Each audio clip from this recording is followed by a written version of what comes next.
Blessed by nature, beset with contention. This is Crimea. It's 3 years since Russia annexed the peninsula from Ukraine, pushing east and west into a new Cold War. Today, Moscow is cementing its presence with a bridge that will bind Crimea to the Russian mainland. With its military too, Russia's moved its most powerful weapons here. And wherever you go in Crimea, you're left in no doubt who's in charge. Olga Koziko welcomes Russian rule. Crimea, she says, has returned home. She chides Western leaders who disagree. We don't understand them, because we are already for 3 years we're in Russia. We changed everything. We changed our rules, our documents, everything. And our soul is in Russia. And I even have the T-shirt with Putin, and the words are, "In Putin we trust," like in God we trust. Moscow admits its takeover of Crimea was a military operation. It sent Russian special forces here. Days later, after a referendum not recognized internationally, Crimea was declared part of Russia. Svetlana Gavrilenko had opposed the annexation, but 3 years on, her perspective on Russia has changed.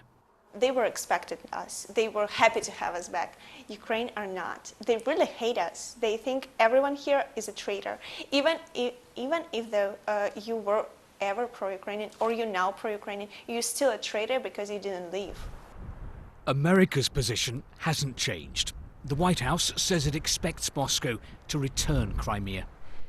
It's almost inconceivable that Vladimir Putin would perform a U-turn on Crimea and hand this peninsula back to Ukraine. For one thing, the Kremlin doesn't do U-turns. And reclaiming this land for Russia, well, President Putin will regard that as part of his legacy. And Moscow insists that most of the people who live here are happy to be in Russia. But not everyone is. Since annexation, the Crimean Tatar community has come under pressure. Its governing body, which had opposed the 2014 referendum, has been banned. Human rights groups accuse Moscow of creating a climate of repression. Umer Ibragimov is desperate for information about his son, Ervin. A Tatar activist, Ervin was abducted 10 months ago.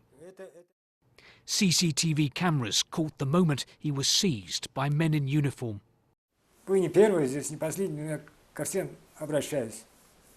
Not knowing where his son is driving Umer to despair. His heart, he told me, isn't made of steel, but you can see that.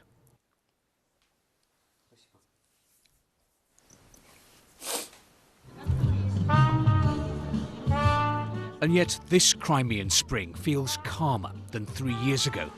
Most people here don't think about sovereignty or sanctions. They try to get on with their lives. They can't predict the future, so navigating the present is fine for now. Steve Rosenberg, BBC News, Crimea.